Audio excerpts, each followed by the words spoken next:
everyone, Kim here from Hancock Homesteading Gardens, and today is January the 1st, 2016, the beginning of a new year. And I just want to take this opportunity to say thank you to my family and my friends, my subscribers, and all the YouTubers out there that have supported my channel during the past year, and to say that I look forward to sharing with you in this new year. And I have a few ideas that I want to share with you today. And the first of those is the use of a mason jar.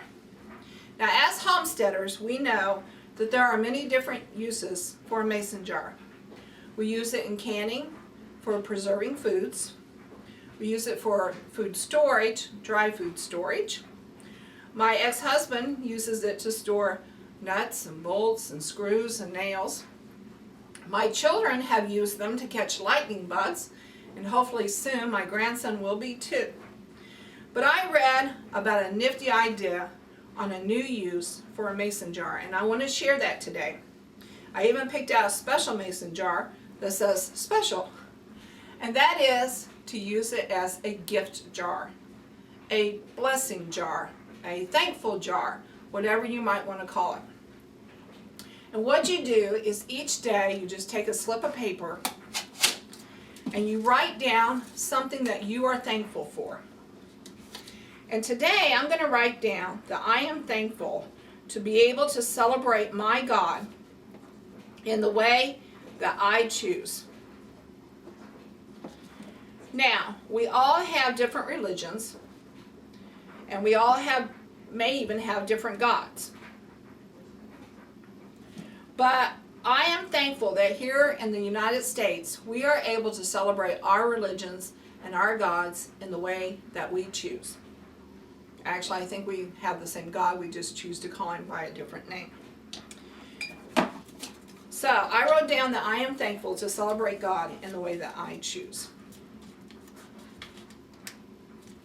Here in my family, we actually have different religions celebrated.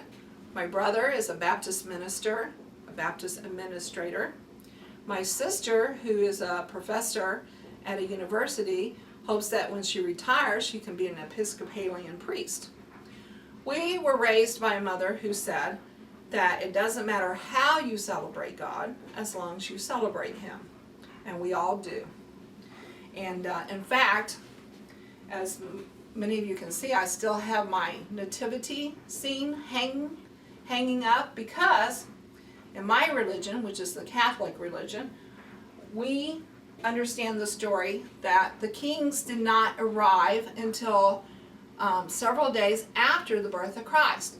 We celebrate the Epiphany, which comes about around January the 6th or 7th. And so I leave my nativity hanging until that date, until the kings arrive, before I take it down. So that is something that I am thankful for, is to celebrate my religion the way I choose. Now, it's very easy to be general when you write down things that you are thankful for. For example, I could write down, I am thankful for my family, which I am. But it would be a lot more fun and a lot more unique if you were to write down something that you are thankful for each member of that family. For example, I could write for my eldest son, Paul, that I am thankful that he is willing to put his life on the line and serve our country so that I may have my freedom of religion. For my middle daughter, I could write down that I am thankful that she's a good mother and that she and my son-in-law gave me a grandchild that I can celebrate many days with.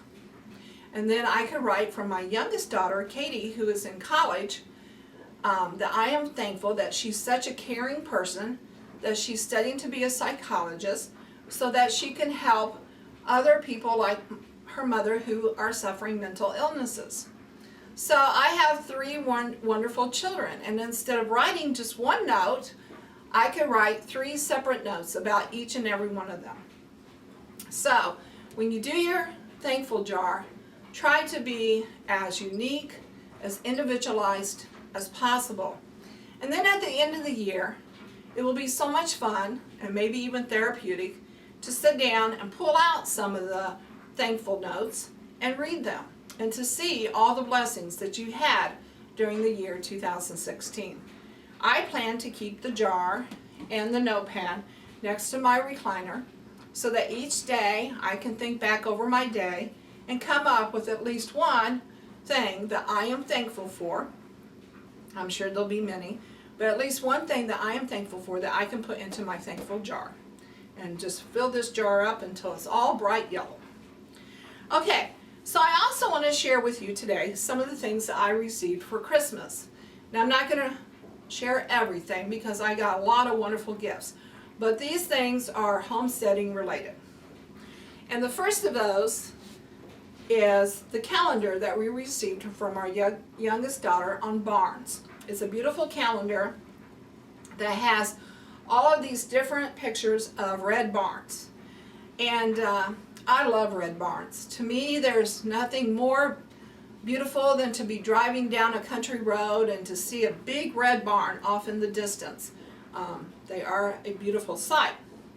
And if you look at our videos called, and one in particular called Benefits of a Barn for Homesteading, you will see where we talk about our barn, which is over 125 years old, and the uses that we have put that barn to. And then also, if you watch our Hopes and Dreams video, you will see that I want to paint our barn. Well, Katie suggested that we paint our barn red with a gray roof because she knows that I like red barns. However, John's grandfather painted that barn white. And so we will probably repaint it white in order to continue its authenticity.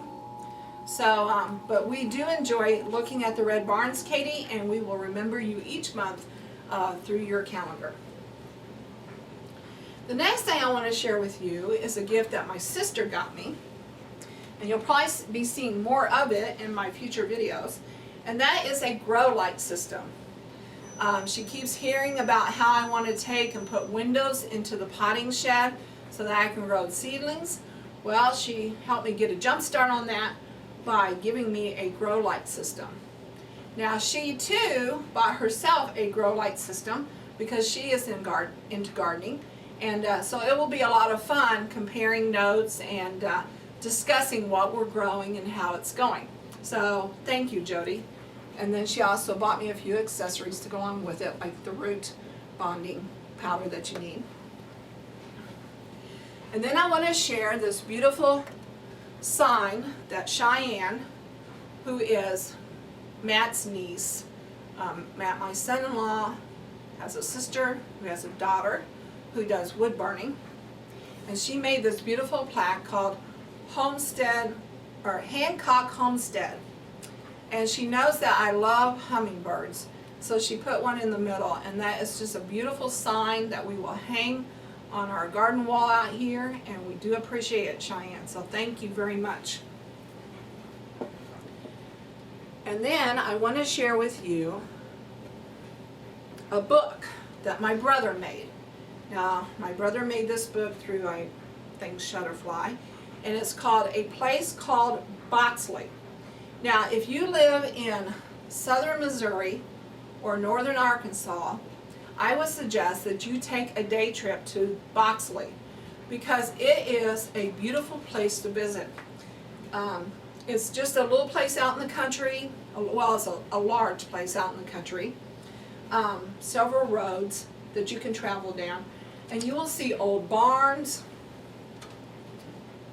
waterfalls, bluffs, elk.